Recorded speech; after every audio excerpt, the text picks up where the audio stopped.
Les évolutions, c'est l'avènement de la médecine esthétique. On a quand même eu énormément de demandes de toxines botuliques, de botox, d'acide hyaluronique, de mésothérapie, de tout ce qui est médecine esthétique. Donc ça a été quand même l'évolution du siècle ces dernières années. Parfois même, on en a fait un petit peu trop, parce que trop d'injections donnent des résultats parfois très peu esthétiques, très surnaturels. Donc il y a un moment où il faut savoir s'arrêter.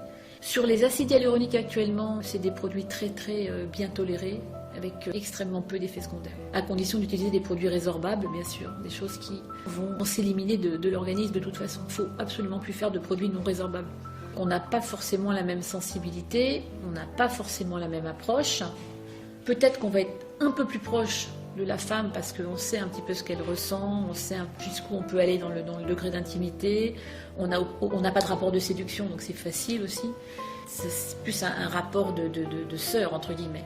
Il y a deux cas de figure. Soit vous avez une personne qui sort de l'adolescence, qui vient juste être majeure, parce que moi je pense quand même qu'il faut essayer d'attendre la majorité avant de faire une anesthésie générale. Il faut une certaine maturité avant de penser une chirurgie esthétique ou réparatrice. Donc j'aurais tendance comme à dire on attend au maximum. Et après, si vous avez une personne, par exemple, qui a 18 ans, qui a des seins très lourds, très tombants, qui a mal au dos, qui ne peut pas faire de sport, ça fait des années qu'on se moque d'elle à l'école, je pense que cette personne-là, elle a le droit à une réparation, à une amélioration au niveau de sa poitrine, et c'est pas la peine d'attendre qu'elle ait 25 ou 30 ans.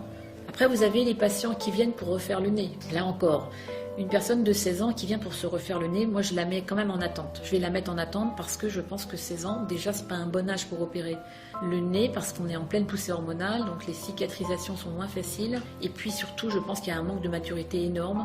Et il faut vraiment essayer de différer au maximum ce type d'intervention, essayer d'attendre au moins une vingtaine d'années qu'il y ait de la prise de recul sur ce type d'intervention.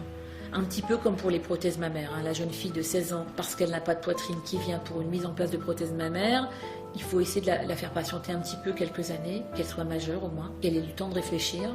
Après, si elle est vraiment extrêmement complexée, qu'elle a par exemple un antécédent d'anorexie, ça va lui rendre énormément service de l'opérer. C'est pas la peine non plus d'attendre trop longtemps.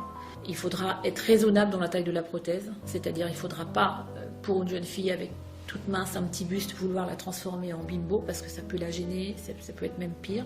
Cette patiente-là, on pourra l'opérer à condition de lui mettre une taille raisonnable de prothèse.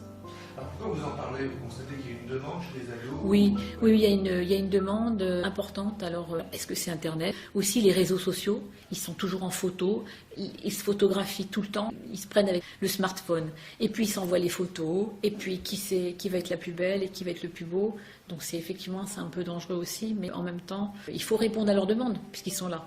Donc on va répondre à leurs demandes, mais on va essayer de les faire un peu patienter, réfléchir sur leur image, et puis leur dire aussi qu'il n'y a pas que le physique, surtout à cet âge-là. Il n'y a pas que le physique, sinon c'est terrible. S'il n'y a que le physique, la vie après, ça va être difficile.